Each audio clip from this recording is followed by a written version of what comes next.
There's a war happening right now in Africa, not the kind you see on the news. No bombs, no front lines, just a quiet power shift. One convoy, one gold mine, one handshake at a time, on this stretch of land in West Africa that doesn't look like much on a map.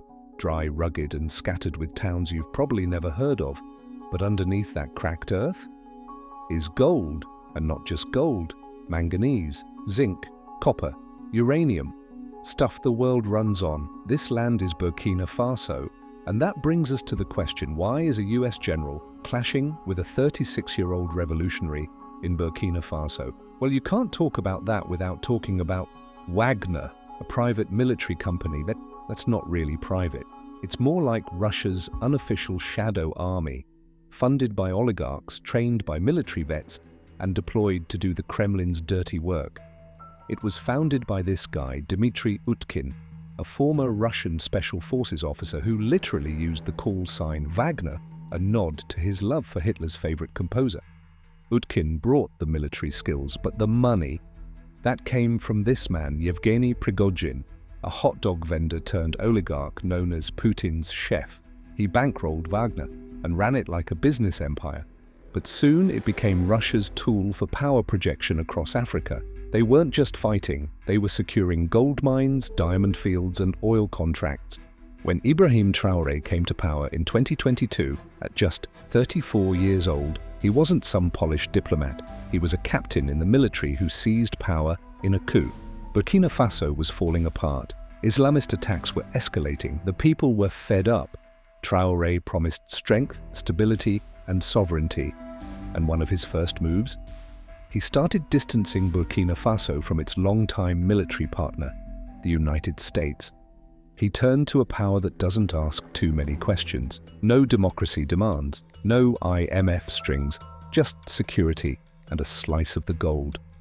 To many African leaders, the West feels like a tired lecture. We'll help you, but only if you follow our rules. But here's the twist. Wagner doesn't build, it protects, it exploits, it moves on. And here's where General Michael Langley comes in. As head of US Africa Command, his job is to keep Africa in the Western sphere. So when Traoré partners with Wagner, that's a red line because African nations aren't lining up behind the US like they used to, because now they have options, they have leverage. Gold isn't just wealth, it's leverage. Burkina Faso's mines feed global markets, gold that ends up in tech we use every day, in chips, batteries, even defense systems.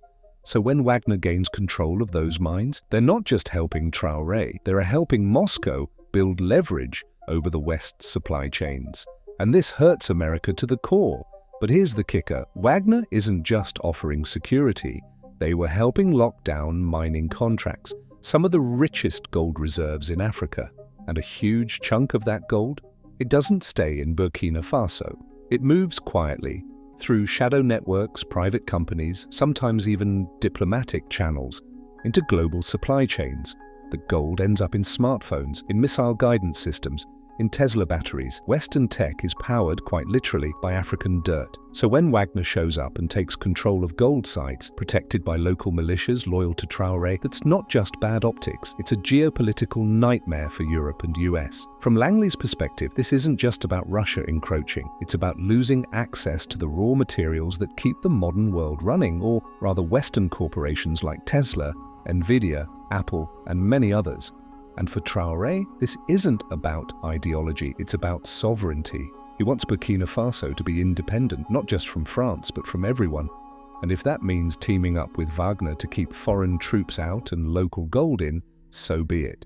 What we're watching in Burkina Faso isn't just a local power struggle, it's a proxy war like the one Congo and Rwanda, wrapped in the language of democracy, security, and freedom.